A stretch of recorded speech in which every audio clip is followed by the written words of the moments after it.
I have found an incredible picture. Actually, my son Jeremy found it and gave it to me. It's from the Egyptian Book of the Dead, and it is the Egyptian way of ascending. So I thought, wow, I found a completely different way. However, what was the first symbol that I found that is in the Mayan way of ascension? A ton of the ancient ascension symbols are in this picture over here. So I'm going to show you. We have gone into detail of what all these symbols mean. So now we can refer back to the ancient Mayan to understand and read what the Egyptian Book of the Dead says. Remembering that everything is consciousness, okay? Everything is consciousness. Every time we look at a sacred symbol, we are activating dormant areas in our minds. Okay? This is the way it is here. This is the way it is here. So, this one really shows the science of it. However, the same symbols are over here. Remember that it's not the big picture. It's each little component making up a picture that activates the dormant areas in our mind that is helping us ascend. So here we're talking about all the seeds of life in the water evaporating. We're all wearing it. We're all breathing it. That is helping our human evolution. This also has the path home, the literal path home. This one, I'm not an expert on it because I just found it, but remember, the symbols are over here. This is the basis of Christianity, Judaism, and Islam. And what is the most important word? Okay, the most important word is bliss. Bliss, perfection. So here we have Ra is up here, creating only bliss. Ra is divine, right? Only bliss. Only perfection, no lack, no suffering, no duality, only bliss. Okay? Ra sends it down to Osiris and Isis. Only bliss in the present, no past, no future.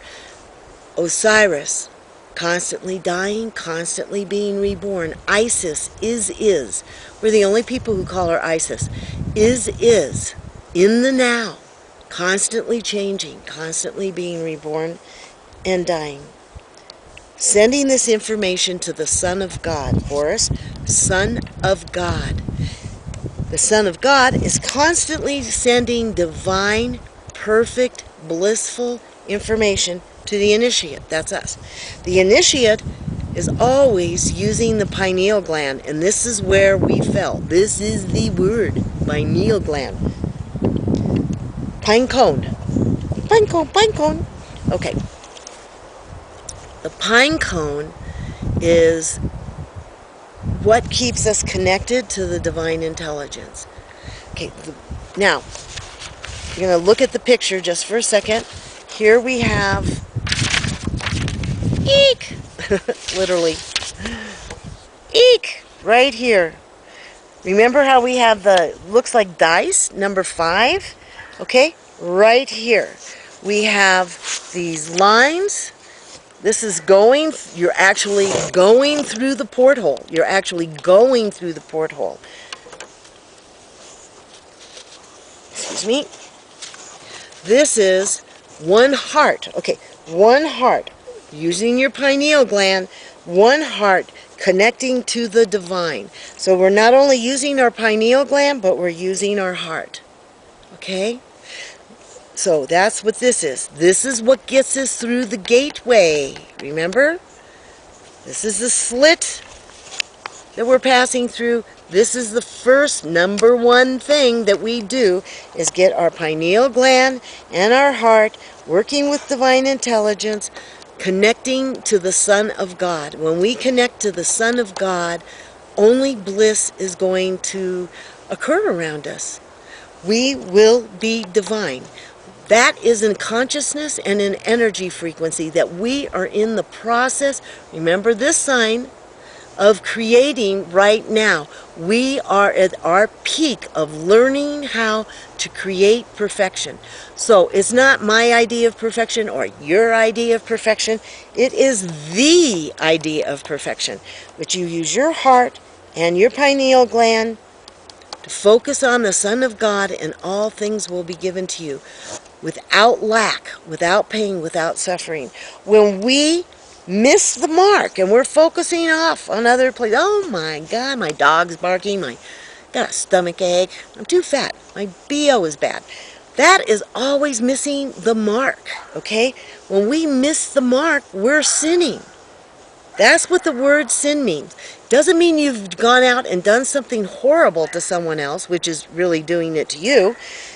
It is missing the mark. So she is focusing down here, she's focusing over here, she's focusing over there. She's not focusing on the Son of God. Okay, the Son that Horus carries. She is not focusing on the Son of God. That is what sin is. Okay, so let me see what I missed here. Okay, so the most important part of this picture, most important part that I didn't quite get from here, however, I'm not the most knowledgeable person in the universe, but is that we are divine and that the Son of God is always sending perfection to us. We're refusing to receive it. Okay? We're saying, no, I want to create all by myself. I want to be the individual. I want it my way. Missing the mark, missing the mark, missing the mark. Okay, because you're not allowing what is already coming to you of that perfection. Okay? Okay. So what's the natural state of consciousness? Bliss. If we're not in bliss, we are abnormal. Okay. So we need to keep our pineal gland working, meditating all the time. What if that was working all the time? Just as our ancients used to live all the time. You work with indigenous people who haven't been wiped over by the white race, and they are continuously connected to divine intelligence and each other. And it's very easy to pick out, too. Okay, so now remember the picture of the goddess holding the scales. And the feather is on one side, and your soul, your heart is on the other side. And they have to weigh the same. Okay? That is when we are deciding to not miss the mark anymore and focus on the Son of God. Okay? So, she's also holding a white fire and blue lightning of divine love sword. That sword is just like Kali from Hinduism. It cuts away all the illusion. It cuts away all the sinning, which means I'm focusing over here, I'm focusing over there. It's cutting away those illusions so you can stay focused here.